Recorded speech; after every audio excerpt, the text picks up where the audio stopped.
जय Hind friends.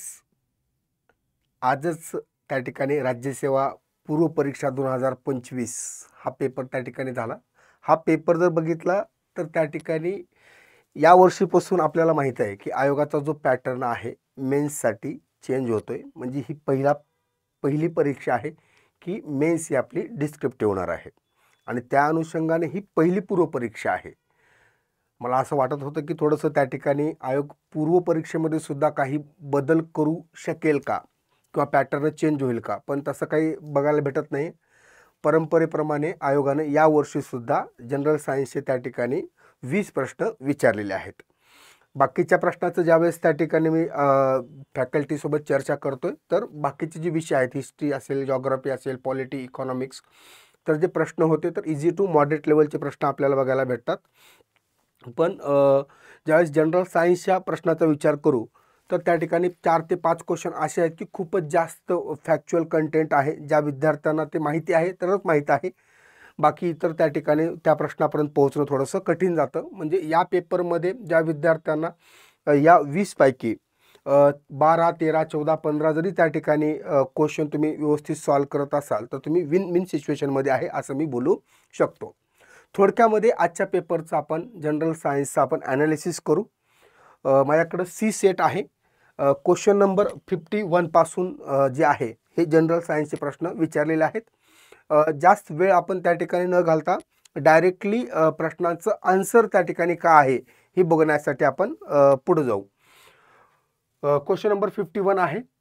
Question number 51 काय सांगतो बघा की खालीलपैकी कोणती भौतिक राशी टक्करीच्या दरम्यान अक्षय राहते. हा डायरेक्टली PYQ आहे मित्रांनो. म्हणजे अशा प्रकारचा प्रश्न आयोगानं ऑलरेडी विचारलेला आहे. म्हणजे ज्यावेळेस त्या ठिकाणी दोन पदार्थाची टक्कर होते, कुलिजन होत असतं, तर कोणती गोष्ट आहे जी की कंजर्व होते. तर कंजर्व काय होत असतं, जेव्हा कुलिजन होतं तर त्या ठिकाणी कोणती क्वांटिटी कंजर्व होत असते, तर मोमेंटम जे आहे हे कंजर्व होत असतं. Law of conservation of momentum त्या नावामध्येच त्या ठिकाणी काय आहे, मिनिंग आहे. त्यामुळं क्वेश्चन नंबर 51चं आन्सर काय येत असतं, 2 नंबरचं आन्सर आहे. नंतर आपण जाऊ पोरांनो क्वेश्चन नंबर 52. क्वेश्चन नंबर 52 तुम्ही बघू शकता. हा अशा प्रकारचा क्वेश्चन आहे की खालीलपैकी कोणत्या निरीक्षणाद्वारे विश्व स्थिर नसून ते विस्तारित आहे याबद्दलची पुष्टी मिळते. Universe is not static but expanding. तर हे कोणत्या स्टेटमेंटनुसार त्या ठिकाणी आपल्याला समजतं.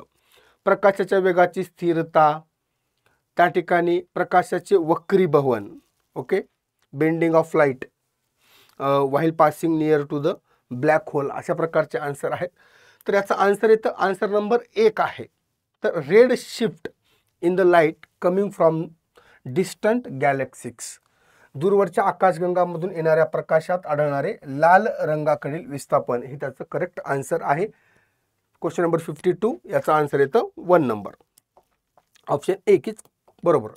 त्यानंतर 53 नंबरचा क्वेश्चन आहे. म्हणजे 51 नंबरचा क्वेश्चन एकदम व्यवस्थित होता. 52 नंबरचा क्वेश्चन ज्याला त्या ठिकाणी जॉग्राफीमध्ये वगैरे तुम्ही अभ्यास करता, युनिवर्स किंवा स्पेस वगैरे, किंवा केमिस्ट्रीमध्ये मॅटर वगैरे हे टॉपिक जे आहेत तर तिथं त्या ठिकाणी तुम्हाला हे समजतं. क्वेश्चन नंबर 53 हा रेडिओ ॲक्टिव्हिटी या टॉपिकवरचा आहे. टिंब या प्रक्रियेत न्यूट्रिनो कण उत्सर्जित होत असतात. रेडिओ ॲक्टिव्हिटीमध्ये अल्फा, बीटा, गामा हे माहीत आहे, पण न्यूट्रिनो आणि अँटी न्यूट्रिनो कधी येत असतात, तर ज्यावेळेस बीटा डिके होतो त्यावेळेस. 53चं क्वेश्चन नंबर 53 आन्सर 2. त्यानंतर आपण पुढे जाऊ क्वेश्चन नंबर 54. तर तापमानाच्या वाढीचा परिणाम वायूच्या मित प्रवाहीपणा, त्यालाच विस्कॉसिटी असं बोललं जातं, विस्कॉसिटीवर कसा होतो. तर तापमानाच्या वाढीचा परिणाम कशावर विचारले, वायूवर, गॅसेस बद्दल विचारलेलं आहे. विस्कॉसिटी ही जी प्रॉपर्टी आहे ही फ्लुइडची आहे. फ्लुइड म्हणजेच लिक्विड आणि गॅसेसचं. तर विस्कॉसिटीचं रिलेशन आपण जेव्हा बोलू, विस्कॉसिटीचं रिलेशन टेम्परेचर सोबत कसं असतं, हे विस्कॉसिटी आहे. विस्कॉसिटी हे लिक्विडची पण कॅरेक्टरिस्टिक्स आहे आणि गॅसेसची पण आहे, पण इथे तुम्हाला प्रश्न गॅसेस बद्दल विचारलेला आहे. लिक्विड बद्दल काय होत असतं, तर त्या ठिकाणी हे असं रिलेशन आहे विस्कॉसिटीचं लिक्विड बद्दल. असं रिलेशन म्हणजेच काय की टेम्परेचर जर वाढत असेल तर विस्कॉसिटी या ठिकाणी लिक्विडची काय होत असते, कमी होत असते. हे लिक्विडबद्दल आहे. आणि गॅसेसबद्दल जर बोललाय तर गॅसेसबद्दल काय होत असतं, टेम्परेचर जर वाढत आहे तर विस्कॉसिटी जी आहे ही त्या ठिकाणी वाढत जाते. गॅसेसबद्दल गॅसमध्ये त्या ठिकाणी विस्कॉसिटी वाढते टेम्परेचरच्या म्हणजे तापमानाच्या वाढीनुसार. म्हणून त्या ठिकाणी ऑप्शन नंबर 1 आहे बरोबर आहे. 54चं 1 करेक्ट आहे. त्यानंतर आपण जाऊ 55. ओके, हा जो क्वेश्चन आहे ना एकदम त्या ठिकाणी डॅशिंग क्वेश्चन विचारलेला आहे. म्हणजे ज्यांना हीट टॉपिकच्या रिलेटेड ज्यांना त्या ठिकाणी हीट फ्लोचे जे फॉर्म्युले जर माहिती असतील तर हा क्वेश्चन त्या ठिकाणी येऊ शकतो. प्रश्न या ठिकाणी बघू शकता आपण. तर the ratio of length to radii, length to radii म्हणजेच त्या ठिकाणी L1/R1 length to radii of 2 rod, 2 rod आहेत ज्याचं मटेरियल कसं आहे, सारखंच मटेरियल आहे, सेम मटेरियल आहे. ओके, हे किती आहे 1:2 1:2 अँड 2:3 म्हणजे L2/R2 हे किती आहे 2:3 आहे, म्हणजे 2/3 असं आपण बोलू शकतो. टेम्परेचर डिफरन्स कसा आहे त्याच्यामधला, temperature difference between 2 ends of the rod is same, म्हणजेच त्या ठिकाणी तापमानातील फरक कसा आहे, समान आहे. Then what will be the ratio of heat flow, मग त्या ठिकाणी उष्णता प्रवाहाचे गुणोत्तर किती असेल असं विचारलेलं आहे. उष्णता प्रवाहाचा फॉर्म्युला आहे Q = KA delta T divided by L असा फॉर्म्युला आपल्याला बघायला भेटतो. KA delta T divided by L. आता इथं सेम मटेरियल असल्यामुळं K कॉन्स्टंट आलं आणि डेल्टा T सुद्धा त्या ठिकाणी कॉन्स्टंट आलं. म्हणजे फॉर्म्युला काय असं लिहू शकतो आपण Q1 = A1/L1 आणि Q2 = काय A2/L2. ओके, याचा जर आपण रेशो घेतलात तर काय Q1/Q2 = A1/A2 आणि हे L1/L1 इथं आहे म्हणून या ठिकाणी काय होईल L2/L1 हा फॉर्म्युला आपल्याला येईल. आणि एरिया जर बघितलाय तर रॉडचा एरिया तर इथं रेडियस दिलेली आहे म्हणून रेडियसचा स्क्वेअर येईल. तर फॉर्म्युला काय येईल Q1/Q2 = R1² × L2/L1. या सर्व जर त्या ठिकाणी आपण व्हॅल्यू ठेवलं समजा इथं तर याची व्हॅल्यू या ठिकाणी आपल्याला भेटतं 8/9. 8/9 is the correct answer. Question number 55. तुर्तास आपण आन्सर बघू, बाकीच्या ज्या गोष्टी आहेत त्या आपण त्या ठिकाणी डिस्कस करूच. हा पण क्वेश्चन क्वालिटी क्वेश्चन होता बघा. Question number 56. आता ज्या विद्यार्थ्यांनी परीक्षा दिलेला आहे, परीक्षा झाली ठीक आहे, पण आता जे विद्यार्थी पुढं चलून राज्यसेवेचा अभ्यास करणार आहेत तर त्यांच्यासाठी त्यांनी ही गोष्ट ओळखून घ्यावं की आता अशा प्रकारचे प्रश्न तुम्हाला एक्झाममध्ये दिसतील. ओके, म्हणजे ट्रेंड सेट होत असतो, त्यामुळे क्वेश्चन पेपरचं ॲनालिसिस कधी पण महत्त्वाचं असतं जेव्हा एक्झाम होते. आतापर्यंत त्या ठिकाणी जेव्हा आपण करंट इलेक्ट्रिसिटीचा अभ्यास करायचो तर सिम्पल सर्किट पॅरलल असेल किंवा त्या ठिकाणी सिरीजमध्ये कनेक्शन आहे हे त्या ठिकाणी आपण बघतो. हे पण सिरीज आणि पॅरलल कनेक्शनच आहे पण नेटवर्क्स आहे नेटवर्क. तर नेटवर्क जेव्हा अशा प्रकारचे दिलं असतं तर त्या नेटवर्कला रिड्रॉ करावं लागतं. तर मी या ठिकाणी थोडक्यामध्ये समजून सांगायचा प्रयत्न करतो की याचं आन्सर कसं येतं किंवा याला कसं रिड्रॉ करायचं. या नेटवर्कला आपण रिड्रॉ करू शकतो. त्यासाठी आपण काय नावं देऊ, समजा याला A पॉईंट घेतलाय आणि समजा मी याला काय करतो B पॉईंट घेतो, ठीक आहे ना, A आणि B. आणि हा या ठिकाणी याला समजा मी C घेईल आणि याला समजा मी D असं काहीतरी घेऊ शकतो मी.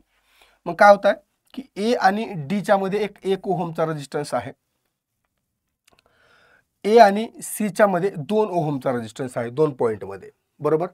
तर आपण याला असं रिड्रॉ करू. समजा मी इथं A पॉईंट घेतो, इथे मी त्या ठिकाणी B पॉईंट घेतो, इथे या ठिकाणी मी समजा C घेतोय आणि इथं मी D घेतोय आणि A आणि B मध्येच त्या ठिकाणी व्होल्टेज लावलेलं आहे. हे व्होल्टेज किती 2 व्होल्टचं, हे 2 व्होल्ट आहे, ठीक आहे. A आणि D पॉईंटमध्ये A आणि D पॉईंटमध्ये 1 ओहमचा रेजिस्टन्स आहे. मी असं डायरेक्ट लिहू शकतो, इथं D पॉईंट घेतलाय तर A आणि D मध्ये 1 ओहमचा रेजिस्टन्स आहे. तसंच A आणि C पॉईंटमध्ये A पॉईंट आणि C पॉईंटमध्ये 2 ओहमचा रेजिस्टन्स आहे. A आणि C मध्ये 2 ओहमचा रेजिस्टन्स आहे. परत C आणि D मध्ये 3 ओहमचा रेजिस्टन्स आहे. ओके, तर C पॉईंट आणि D पॉईंटमध्ये 3 ओहमचा रेजिस्टन्स आहे. तर तसंच सी आणि बी मध्ये 4 ओहमचा रेजिस्टन्स आहे. सी आणि बी मध्ये 4 ओहमचा रेजिस्टन्स आहे. त्यानंतर बी आणि डी मध्ये 2 ओहमचा रेजिस्टन्स आहे. बी आणि डी मध्ये 2 ओहमचा रेजिस्टन्स आहे. हे झालं 2 ओहमचं रेजिस्टन्स. हे जे नेटवर्क आलेलं आहे तर हे व्हीटस्टोन नेटवर्क आहे. अशा प्रकारच्या नेटवर्कला व्हीटस्टोन नेटवर्क असं बोललं जातं. ब्रिज नेटवर्क आहे. आणि ज्यावेळेस व्हीटस्टोन नेटवर्क असतं तर या ठिकाणी ए आणि बी मध्ये, ए आणि बी हे 2 पोटेन्शियल आहे. तर या ठिकाणी सी आणि डी मध्ये मधून या ठिकाणी इलेक्ट्रिसिटीचा फ्लो होत नाही, कारण सी आणि डी हे सेम पोटेन्शियल असणारे पॉईंट असतात. म्हणजे 2 ओहम आणि 4 ओहम हे 2 रेजिस्टन्स सिरीजमध्ये आले आणि त्याला हे 2 कसे आहेत, पॅरलमध्ये आहेत. म्हणून ए आणि बी मध्ये हे जे आहेत सिरीजमध्ये आहेत. सिरीजमध्ये इथे त्या ठिकाणी पोटेन्शियल 0 असतं, म्हणून करंट इथून सप्लाय होत नाही. तर 2 आणि 4 हे त्या ठिकाणी सिरीजमध्ये आहेत. म्हणजे हे रेजिस्टन्स किती आलं, इक्वॅलंट या ठिकाणी ए आणि डी मध्ये 2 + 4 दॅट इज 6 ओहम. 6 ओहम. आणि हे किती आहे, 3 ओहम. आणि हे 2 जे आहेत हे पॅरलमध्ये असतात. म्हणजे त्या ठिकाणी इक्वॅलंट रेजिस्टन्स किती येईल, 1/R equivalent is equal to 1/6 + 1/3. तर आपण कॅल्क्युलेट करू शकतात. या ठिकाणी 3 + 6 डिवायडेड बाय 18 1/R इक्वॅलंट. तर त्या ठिकाणी 9/18 9 1 9 9 2 18. तर आर इक्वॅलंट रेजिस्टन्स किती आलं, याचं इक्वॅलंट रेजिस्टन्स आहे 2 ओहम. हे पूर्ण जे नेटवर्क आहे याचं इक्वॅलंट रेजिस्टन्स किती आलेलं आहे, 2 ओहम. आपल्याला करंट विचारलेला आहे 2 वोल्ट या पोटेन्शियल डिफरन्समधून किंवा बॅटरीमधून जाणार. तर आपल्या फॉर्म्युला माहिती आहे, व्ही इज इक्वल टू काय असतं, I into R. V is equal to I into R. Okay. I is equal to किती, V by R. V by R. Voltage किती आहे, व्होल्टेज 2 आहे. व्होल्टेज 2 व्होल्टेज आणि आर इक्वॅलंट किती आहे 2, म्हणजे 2/2 1 ohm. 1 ohm is the correct answer. म्हणजे option number 4. Option number 4 याचा आन्सर किती येतं, 1 ampere. 1 ampere. Okay. Are you getting. जे नेटवर्क दिले ना त्या नेटवर्कला रिड्रॉ करावं लागतं. म्हणजे आता हे पण शिकावं लागेल आपल्याला एमपीसीचा अभ्यास करताना. ठीक आहे. येस. मग हे नेटवर्क हे थोडं आता एकदाच या ठिकाणी ॲनालिसिस करताना एवढं डिटेलमध्ये मी तुम्हाला समजून सांगू शकत नाही, पण एक समजून घ्या. अशा प्रकारचं जेव्हा नेटवर्क असल्याला व्हीटस्टोन नेटवर्क असं बोललं जातं, त्यावेळेस या पॉईंटमधून सी आणि डी मधून करंट सप्लाय किंवा करंटचा फ्लो होत नसतं, कारण त्या ठिकाणी सेम पोटेन्शियल असतं त्याच्यामध्ये. हे 2 ओहम आणि 4 ओहम हे सिरीजमध्ये आहेत. 1 आणि 2 हे सिरीजमध्ये आहेत आणि हे एकमेकाला कसे झाले, पॅरलल कनेक्शनमध्ये आहेत असं आपण बोलू शकतो. तर आन्सर काय, तर एक आन्सर येईल 1 एम्पियर. कारण या रेजिस्टन्सचं इक्वॅलंट रेजिस्टन्स आपण काढलं, ते किती येत असतं, इक्वॅलंट रेजिस्टन्स आहे 2 ओहम.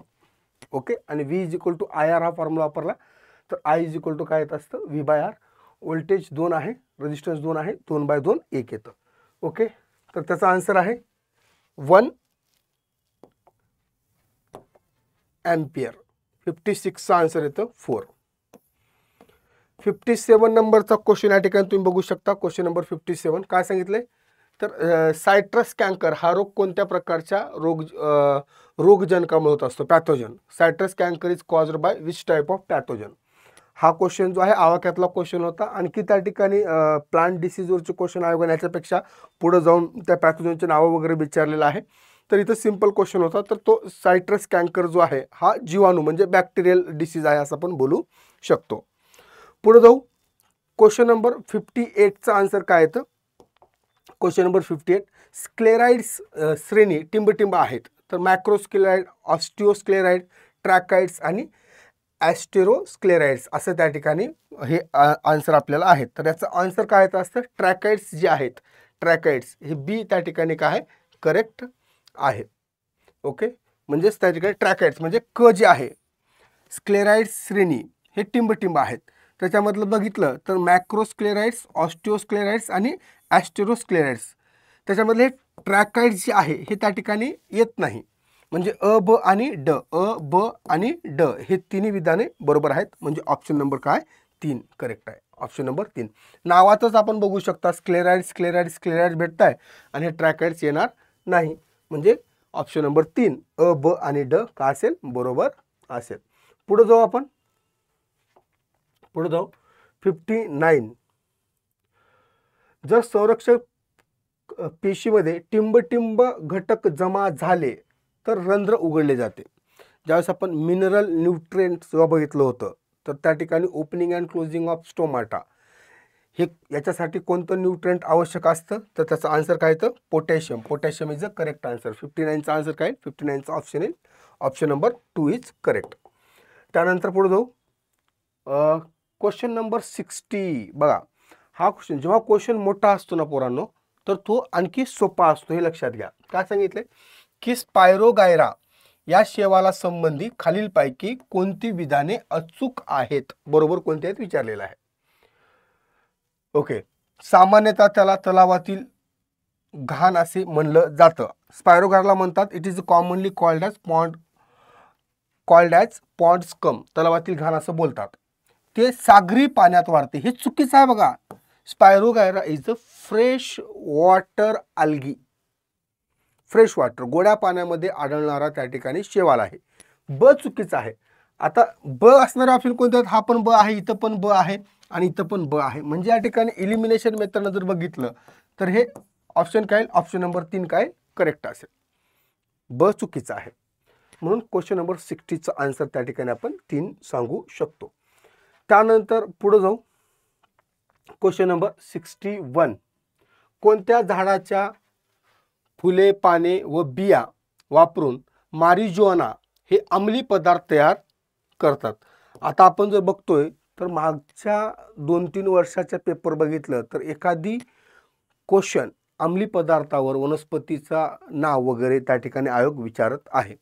म्हणजे हा ट्रेंड आहे. सरळ सरळ आयोगाचं पॅटर्न जर आपण बघितला तर 2-3 वर्षामध्ये अशा प्रकारचे क्वेश्चन आपल्याला बघायला भेटतात. तर क्वेश्चन नंबर 61चं जे आन्सर आहे तर त्या ठिकाणी कॅनाबिस स्टिवा हे जे ऑप्शन आहे हे करेक्ट आहे. 61चं ऑप्शन नंबर 1 इज करेक्ट. त्यानंतर पुढे जाऊ शकतो क्वेश्चन नंबर 62. तुम्ही बघा काय विचारले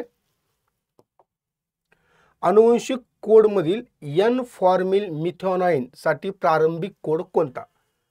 आयोगानं मागे एकदा विचारलं होतं की ज्यावेळेस प्रोटीन सिंथेसिसमध्ये प्रोटीनला डिस्ट्रॉय करण्यासाठी डिकोड करण्यासाठी ओके तर कोणत्या कोडनं त्या ठिकाणी ते साखळी तुटते असा प्रश्न विचारला होता.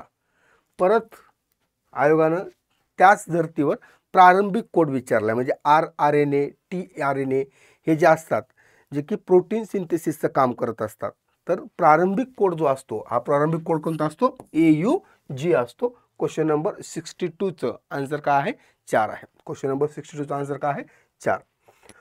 चला पुढे जाऊ आपण. क्वेश्चन नंबर 63 बघू शकतो.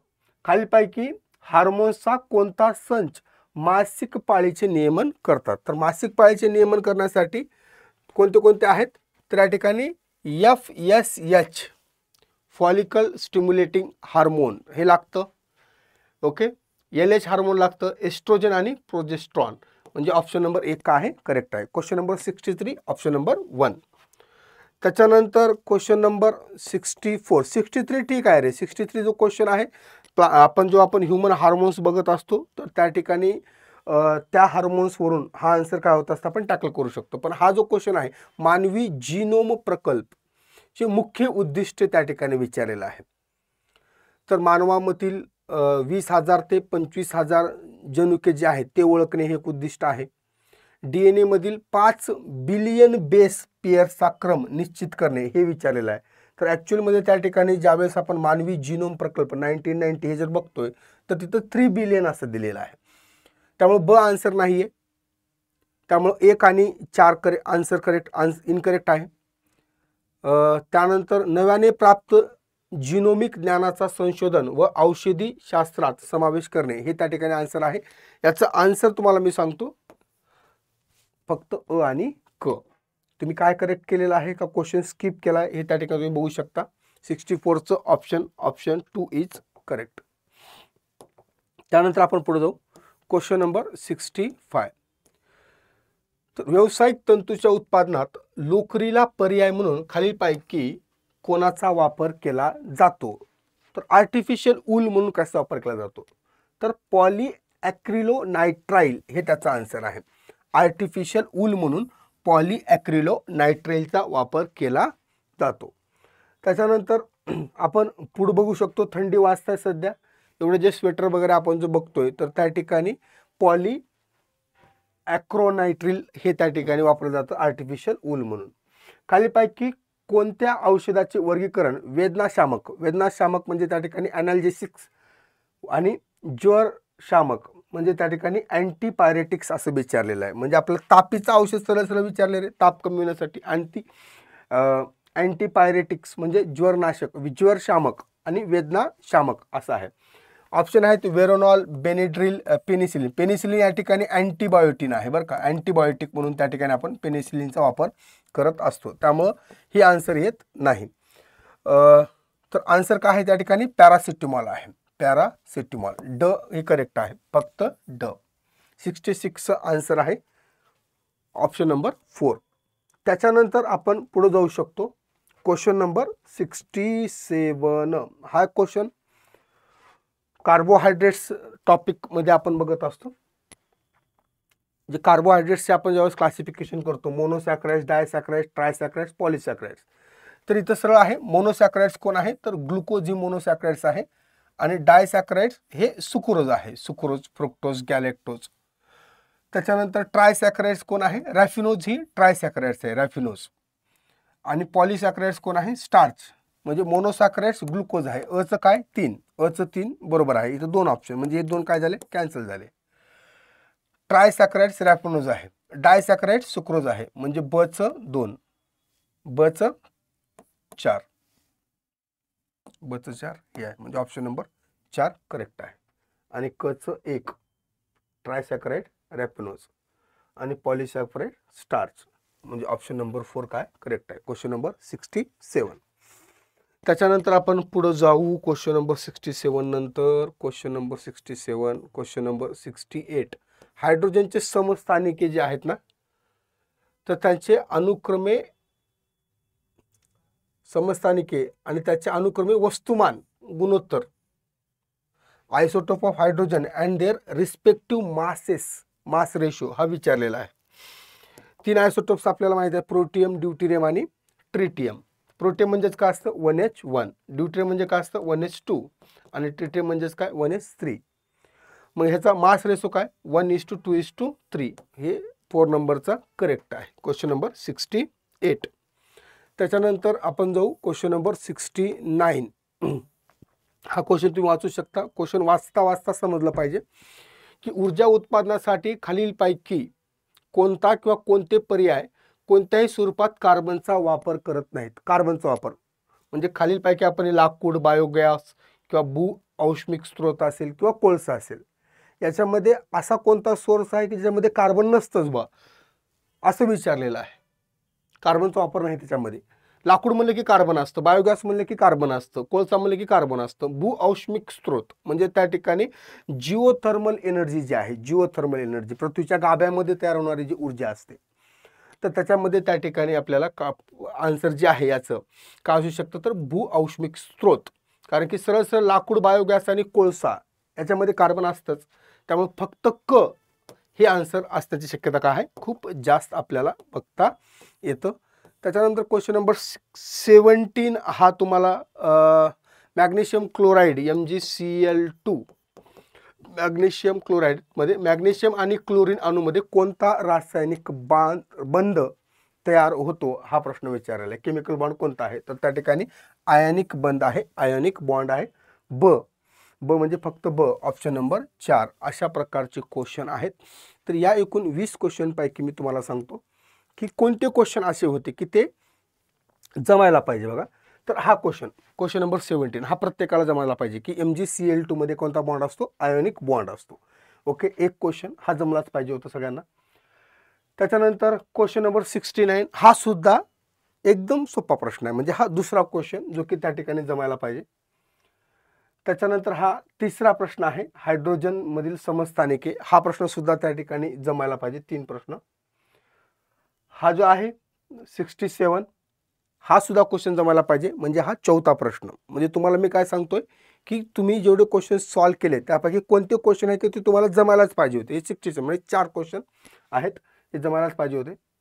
त्याच्यानंतर हा क्वेश्चन बघा, सर्वसाधारण आपण गेसिंग जर विचार केला तर पॅरासिटामॉल हा प्रश्न आहे. पॅरासिटामॉल जो आहे तर तो त्या ठिकाणी ज्वर शामक आहे, म्हणजे हा पण प्रश्न जमायला पाहिजे. 5वा प्रश्न आहे.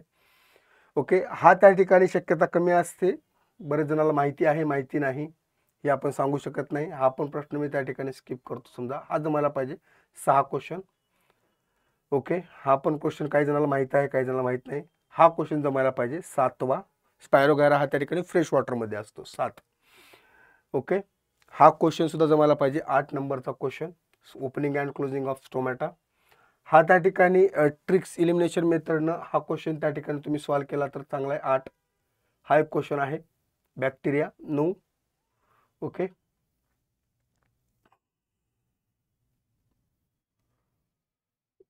त्याच्यानंतर हा 10, 11 आणि 12. जवळपास त्या ठिकाणी 20 पैकी 12 ते 13 प्रश्न, म्हणजे सर्वसाधारण ज्यांचा अभ्यास आहे, सर्वसाधारण अभ्यास आहे, तर 12-13 प्रश्न त्या ठिकाणी जमायला पाहिजे असं मी बोलतो. सायन्समध्ये बाकीचे जर सब्जेक्ट या ठिकाणी तुम्ही बघितलाय तर त्यामध्ये प्रश्न जे आहेत ते थोडंसं इझी टू मॉडरेट लेवल आहे. सायन्सचे जे क्वेश्चन आयोगाने विचारले ते मॉडरेट टू हार्ड लेवलचे आहेत. जो क्वेश्चन विचारला आहे तो एकदम सोपा प्रश्न आपल्याला बघायला भेटतो, एकदम सोपा, तो सगळ्याला जमेल. पण काही क्वेश्चन असे आहेत की ते त्या ठिकाणी जमणारच नाहीत, म्हणजे असा प्रकार त्या ठिकाणी आपल्याला बघायला भेटतो. ज्या प्रकारचा प्रश्नपत्रिका आहे तसं आपण सांगू शकतो. याचं डिटेलमध्ये आपण ॲनालिसिस करू. तुम्हाला या ठिकाणी 20 पैकी किती क्वेश्चन तुम्ही बरोबर सॉल्व्ह केलेले आहेत तर ते तुम्ही कमेंट बॉक्समध्ये मेन्शन करू शकता. Thank you so much.